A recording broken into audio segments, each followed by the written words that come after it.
Hello and welcome to the Story Shed.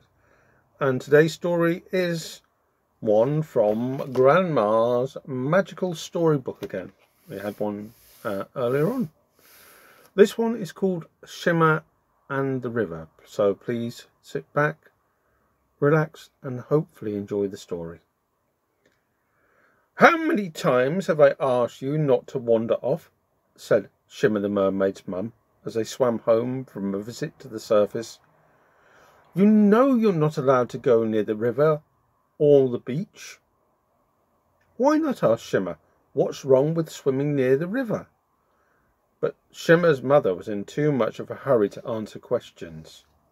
"Not now, Shimmer," she said impatiently. "Just come along. I'm far too busy to float around arguing with you." Just then Swoop, the seagull, landed on a large rock nearby. "Yo-ho, Swoop dear," called Shimmer's mum, flashing through the water with a huge swish of her tail. "I just want to have a quick word with you. Have you got a moment?" "I thought we were in a hurry," Shimmer muttered, sitting on a ledge. "We'll be here forever now."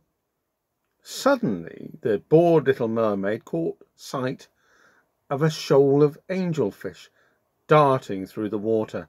"How lovely!" she cried, forgetting all about not wandering off. With a flick of her tail, she swam off to play chase with the multicoloured fish. In and out of the rocks they darted, chasing through underwater archways as they went. Just when Shimmer had nearly caught them up, the shoal turned into a flash and disappeared into a cave. "You can't escape," laughed Shimmer, following them. "I know you're in there." But there was no sign of the glittering shoal. Shimmer swam deeper and deeper down the cave's tunnels, searching for her friends. "Stop hiding," she called, her voice echoing around. Shimmer began to feel a little worried. It was dark in the tunnel, and there was no sign of anyone at all.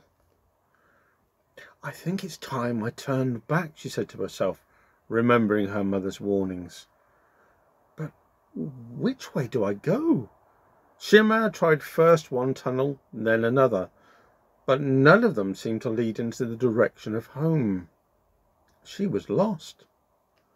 "I'll just have to choose one tunnel and go for it," she decided, swimming off down one that seemed a little brighter than the rest. "This one has to come out somewhere." Shimmer had been swimming for what seemed like ages when she began to notice something strange.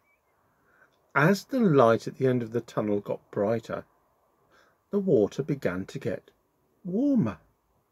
And it tasted rather funny too. There was no salt in it. Finally, she popped out at the end of the tunnel in a large, still pool. Shimmer rubbed her eyes in amazement.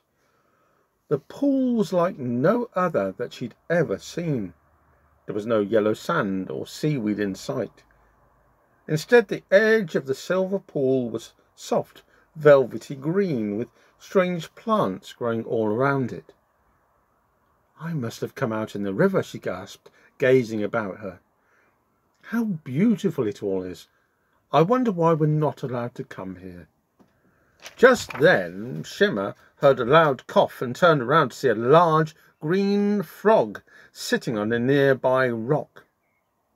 You're very unusual for a fish," it croaked. "But I'm not a fish," exclaimed Shimmer in surprise. "I'm a mermaid. I live in the ocean." "In the ocean!" exclaimed the frog, grinning from ear to ear. "How wonderful to meet someone from the ocean!" Then he gave a very loud croak. Slowly, all sorts of woodland creatures began to peep out from behind the bushes to say hello. "They ran and hid when they first saw you," chuckled the frog. "We've never seen a mermaid before. Please, will you tell us all about life in the ocean?" So Shimmer began to describe her home to the animals. She told them about the games of chase she played with the fish, about the friendly dolphins, the grumpy crabs and lobsters, about the beautiful coral reef and the sea anemones that lived on it. She was so busy talking to her new friends that she didn't notice a shadow swooping over the pond. Suddenly, there was a loud splash as Swoop the seagull landed in the water beside her. "Thank goodness I've found you," squawked the gull. "We must leave immediately. Hurry, I'll show you the shortcut back to the ocean." "It's not fair," said Shimmer crossly. "I don't want to go home yet."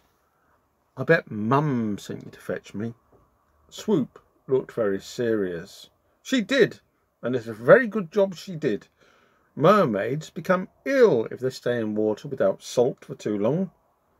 If you don't believe me, look at your scales." Sure enough, Shimmer's once glittering scales were colourless and dull. "I'm sorry, Swoop," apologised Shimmer, looking shamefaced. "I didn't mean to cause so much trouble. From now on, I'll try to listen to what Mum says. It's just that I've made a lot of new friends here, and now I won't be able to keep in touch with them." Swoop thought carefully for a moment. "Don't worry," he squawked. "I can deliver messages for you. I often pass this way." Shimmer and the woodland animals were delighted at the suggestion. "We can send each other news by seagull post," laughed Shimmer, waving goodbye to her new friends. Then, with a flick of her tail, she disappeared beneath the water and headed back to the salty ocean where mermaids belong. And that's the end of the story of Shimmer and the River. We hope that you enjoyed it. If you've written any of your own stories that you'd like to be read, or know of any stories that you would like to hear on the channel, then write to us at thestoryshed@gmail.com.